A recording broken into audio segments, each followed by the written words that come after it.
In this video, we'll show you the quick and easy way to generate and share Wi-Fi QR codes on your iPhone or iPad device, making connectivity a breeze for your friends and family. If you don't want to type those long passwords anymore, but just point, scan, and connect, then follow my steps and watch the video until the very end so you don't make any mistakes. So we will be using the Passwords application on our iPhone, and this app is available on the iOS 18 update and newer. So you first have to make sure that your iPhone or iPad is on iOS 18 or newer. So I'm already running iOS 18, and I'll just open this Passwords application right here. The app stores all the passwords you have on your iPhone or iPad device, and it's pretty convenient. Since we need to generate a QR code, I'll select the Passwords section right here, and that is going to open a list of all the different Wi-Fi networks on which I'm connected to.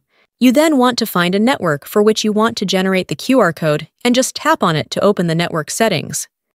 As you can see, we can see the password in here, but in order to generate the code, we'll tap on this button called Show Network QR Code button, and that will automatically generate a QR code for that specific network. You can then show this code to a friend, colleague, or family member, and they can scan it with their iPhone or even an Android phone, and they can join that network without having to enter those boring passwords. And that's how we can generate Wi-Fi QR codes on our iPhone. Just make sure you have the iOS 18 or newer software update, since we will have to use the Passwords app for this method. Thank you so much for watching this video, and I'll see you in the next one.